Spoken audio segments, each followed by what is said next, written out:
I'd like to talk about cross-cultural understanding, specifically about differences between American and Indonesian education systems. So, let's get started!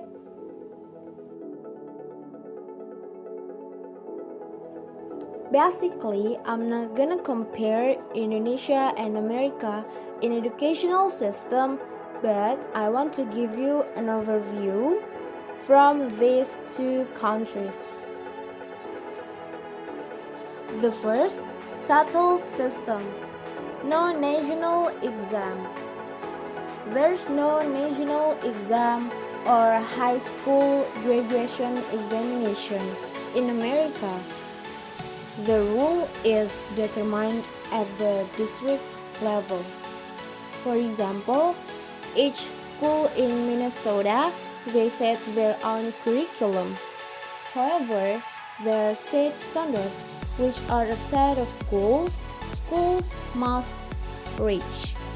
Students must pass state graduation examination. So, imagine in America there is no national exam. And you know the differences between America and Indonesia. Now Indonesia actually there's no national exam, but before that we have national exam from elementary to high school, to senior high school.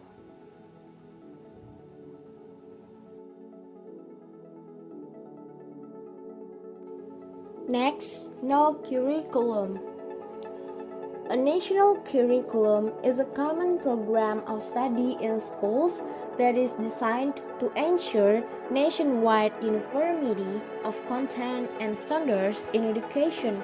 But in the United States, notably does not have one. The establishment of a national curriculum was explicitly banned in 1965. Since education is not mentioned in the U.S. Constitution, school policy is a matter for each state to decide. So, in Indonesia, we have curriculum such as KTSP or K13, or we also known as curriculum 13 or something like that. And no, in America, there's no curriculum. And then, no school uniform. Most schools in the United States do not require uniforms, but instead enforce a standard dress code of what types of clothing are appropriate for students to wear to school, such as dress code from school to school, but are normally based on broader policies. So, compared to Indonesia, we have school uniform from elementary school to senior high school or vocational high school. For example, in elementary school, in Indonesia we use merah putih, and for the secondary school we use putih biru, and for senior high school we use putih abu-abu.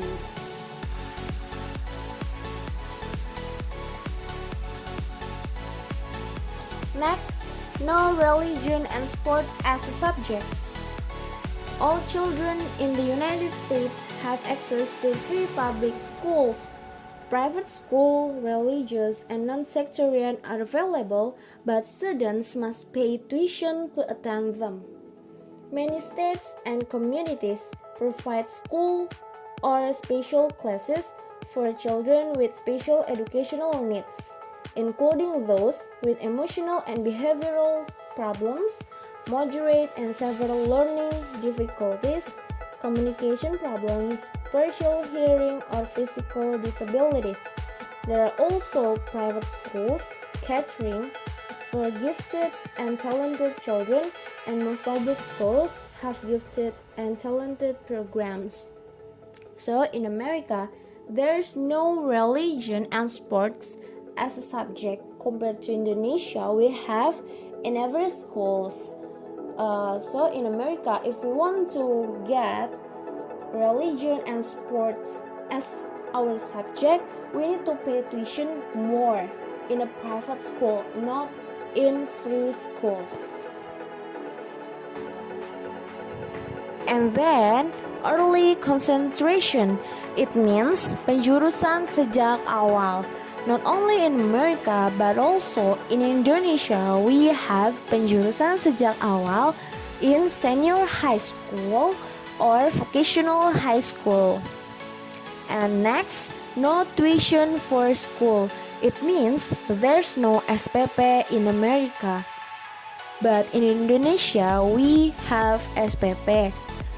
But for beberapa orang yang mengalami keadaan tertentu atau mempunyai sebab-sebab tertentu, diberikan keringanan dalam pembayaran SPP atau dipangkas 100% in Indonesia.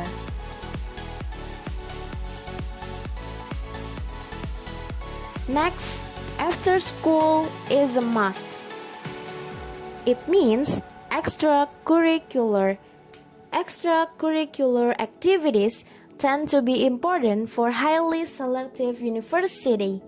While it's certainly true that each school has its own admission process and team, and that students should always consider what universities are a fit for their needs and important factors in a university's criteria. And unlike many of the other criteria, students can most directly express themselves through their after-school endeavors. Jadi beda dengan sekolah di Indonesia bahwa ekstrakurikuler adalah optional, tapi di Amerika itu penting or important. Karena di Amerika seleksi bukan cuma akademik, tapi juga kemampuan lain di bidang yang lain, seperti ekstrakurikuler yang meliputi seni, olahraga, dan lain sebagainya. Jadi banyak pertimbangan untuk masuk university.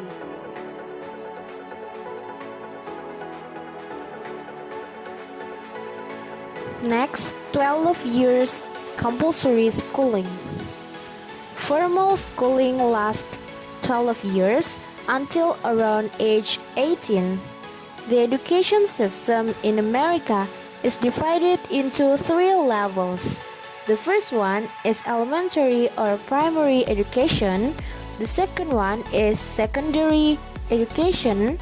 And the third one is post-secondary or higher education, also known as college or university. Sebenarnya tidak terjadi perbedaan di Indonesia maupun Amerika karena di Indonesia pun wajib belajar selama 12 tahun. Mungkin di tahun sebelumnya, sebelum era milenial, wajib belajar bukan 12 tahun di Indonesia, tapi sekarang sudah sama seperti Amerika, yaitu 12 tahun.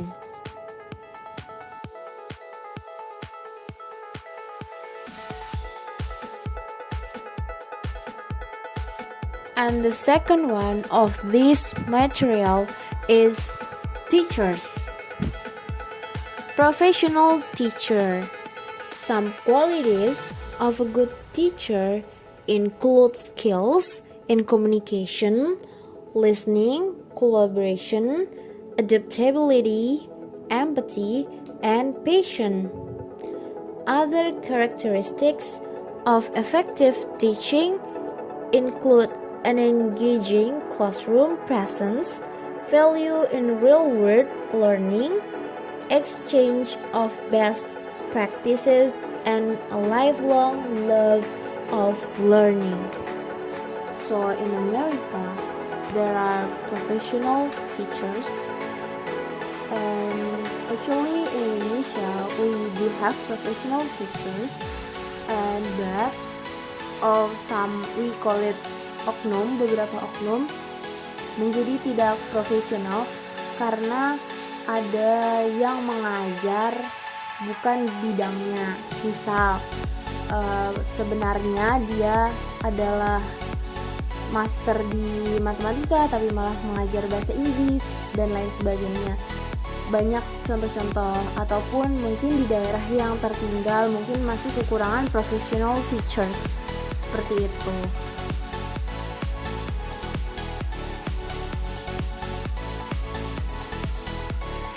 And the third one of this material is facilities.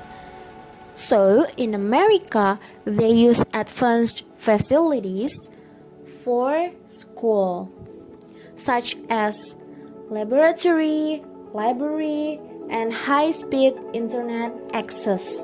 Jadi di Amerika sudah sangat maju dalam penggunaan teknologi ataupun infrastruktur untuk menunjang pembelajaran. Dan compare to Indonesia, masih banyak daerah-daerah yang belum mendapatkan teknologi tersebut, sehingga dapat dikatakan menghambat kemajuan educational system in Indonesia, seperti itu.